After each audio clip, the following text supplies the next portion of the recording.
Assalamualaikum warahmatullahi wabarakatuh. Hai anak-anak, sudah siap belajar hari ini? Kali ini kita akan belajar tematik muatan pelajaran ilmu pengetahuan alam KD 3.8 dengan materi pemanfaatan dan pelestarian sumber daya alam bersama Ustadz Fauzan. Peta pikiran pembelajaran kali ini yaitu kerusakan lingkungan, pemanfaatan hewan sebagai sumber daya alam, pelestarian sumber daya alam dan lingkungannya, dan pentingnya penghijauan. Manusia berinteraksi dengan sesamanya serta dengan lingkungannya. Interaksi antara manusia dan lingkungannya hendaklah dilakukan secara seimbang.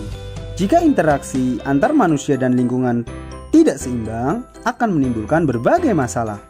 Tidak jarang manusia merusak lingkungan untuk kepentingan dirinya tanpa memperhatikan kelangsungan hidup hewan dan tumbuhan. Apa kerusakan lingkungan yang pernah kamu lihat? Banjir, tanah longsor, kebakaran hutan, atau yang lainnya? Berikut adalah beberapa contoh kegiatan manusia yang menyebabkan kerusakan lingkungan.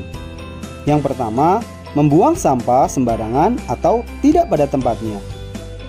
Hal ini mengakibatkan meluapnya air ke permukaan atau banjir yang dapat mencemari lingkungan baik manusia, hewan, dan tumbuhan.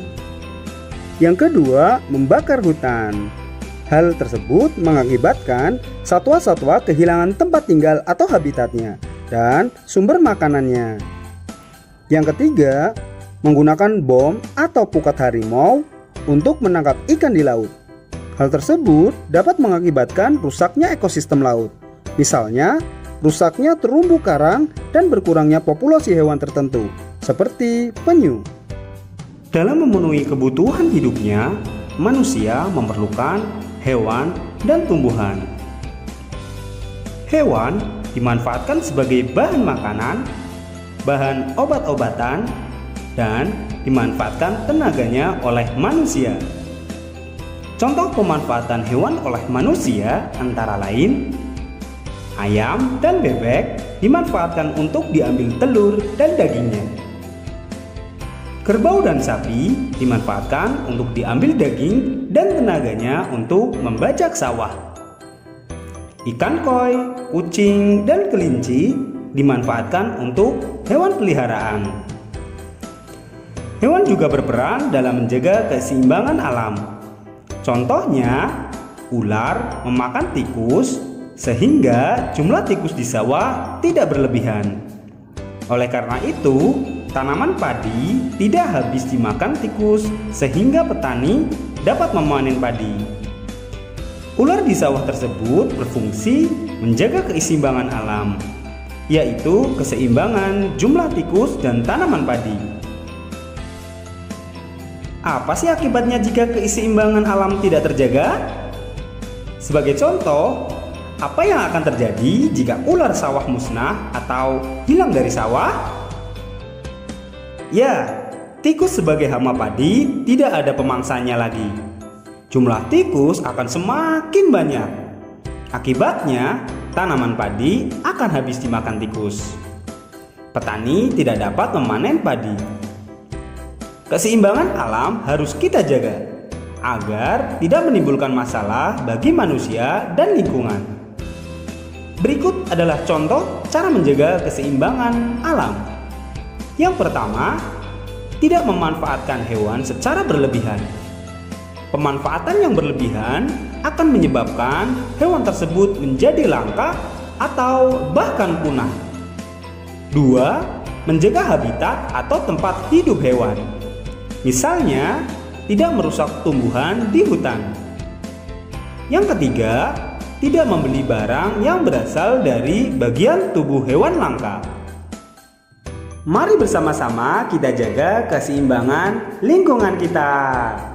Untuk menjaga keseimbangan sumber daya alam di lingkungan, hendaknya kita juga bisa dapat melestarikannya. Kita harus peduli terhadap kelestarian sumber daya alam dan lingkungan yang ada di sekitar kita.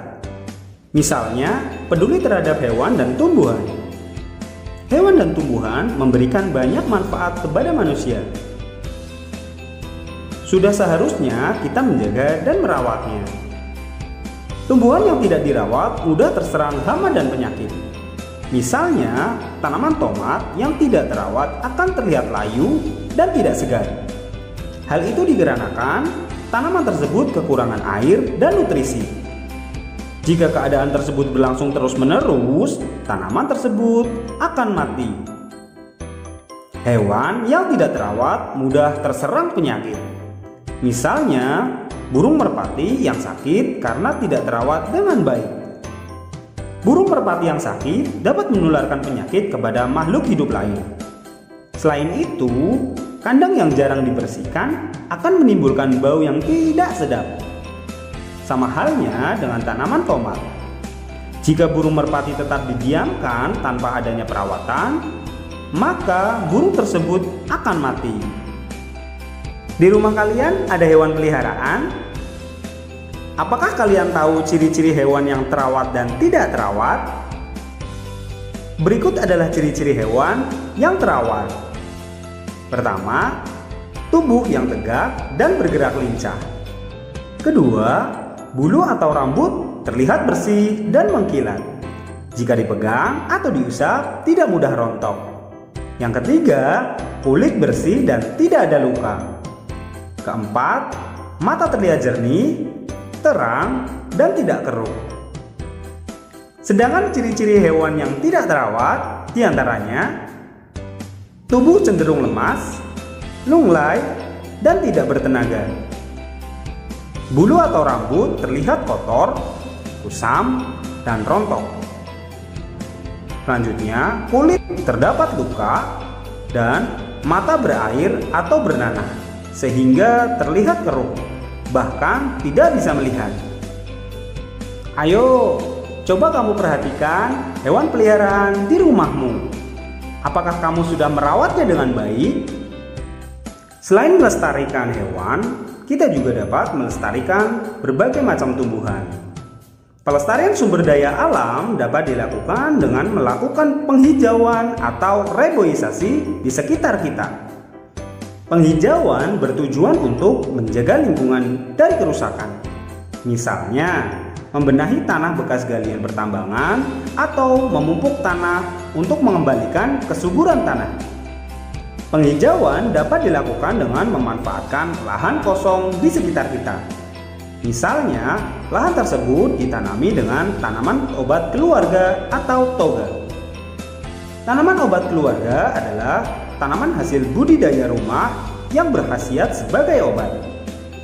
Tanaman obat keluarga biasanya ditanam di halaman rumah, kebun, dan ladang yang tidak terlalu luas.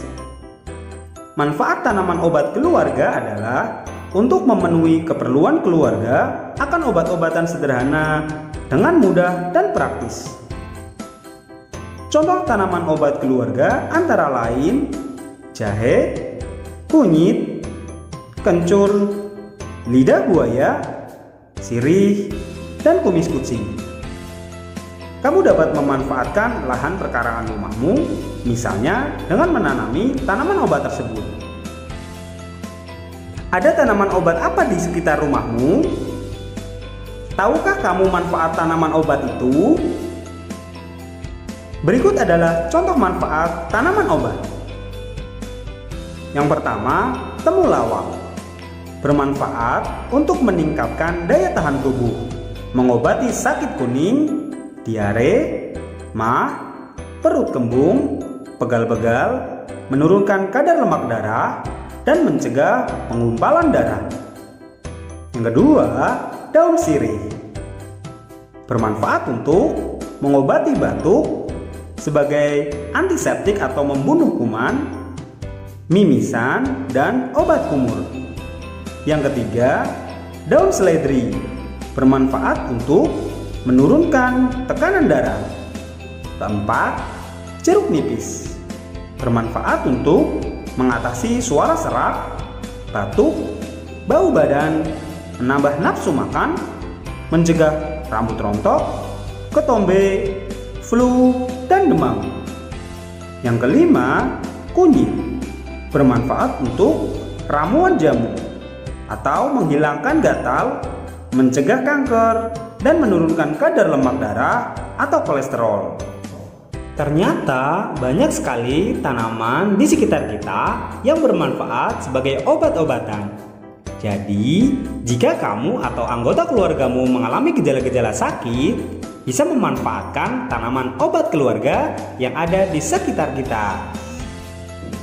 Bagaimana pembelajaran hari ini? Mudah bukan? Sekian penjelasan dari Ustadz. Mudah-mudahan anak-anak semua paham ya. Ingat, selalu jaga kesehatan dan sampai jumpa. Wassalamualaikum warahmatullahi wabarakatuh.